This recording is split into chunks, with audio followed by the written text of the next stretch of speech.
Magandang hapon po. Inaalam ngayon ng mga otoridad kung bomba nga ang dahilan ng pagsabog sa bus sa may EDSA Buendia northbound bago mag-alas 2 ng hapon kanina. Sa paunang investigasyon ng ground commander ng MMDA, isang explosive device ang inilagay raw sa bandang gitna ng bus. Dalawang kumpirmadong patay at di bababa sa 17 sugatan. Para sa detalye, may flash report si Susan Enriquez. Susan? James, sa ngayon ay ginagawa na itong post-plaza assessment dito, no? Kaya nilimitahan na ang naglagay na sila ng police line at nilimitahan na yung mga taong nakakalapit dito sa bus na ito ng Newman Gold Liner na may plakang CXJ710.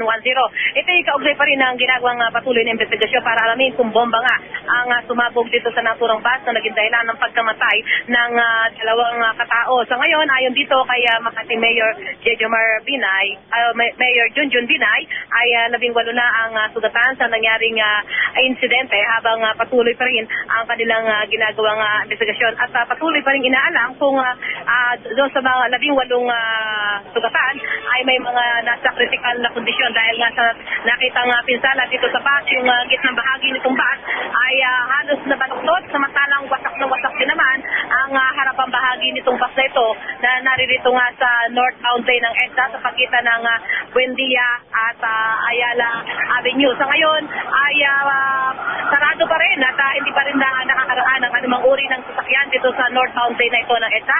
Habang patuloy ang investigasyon ng mga tauhan ng EOD at ng SOCO sa kanilang patuloy na pagkalap ng mga ebidensya para alamin kung ano nga ang naging ang sumabog dito sa bus na ito na naging dahilan ng dagliang pagkamatay ng dalawang katao. Mula rito sa EDSA, Susan Enriquez, balik sa'yo, James.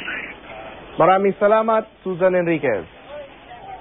Abiso naman po ng MMDA sa mga motoristang daraan sa EDSA Buendia northbound, iwasan muna ang lugar na yon at magre-route sa McKinley Road. Abangan niyo po ang iba pang detalye kaugnay ng pagsabog sa bus sa Makati dito sa GMA News. Mula sa tahanan ng katotohanan, ako po si James Velasquez.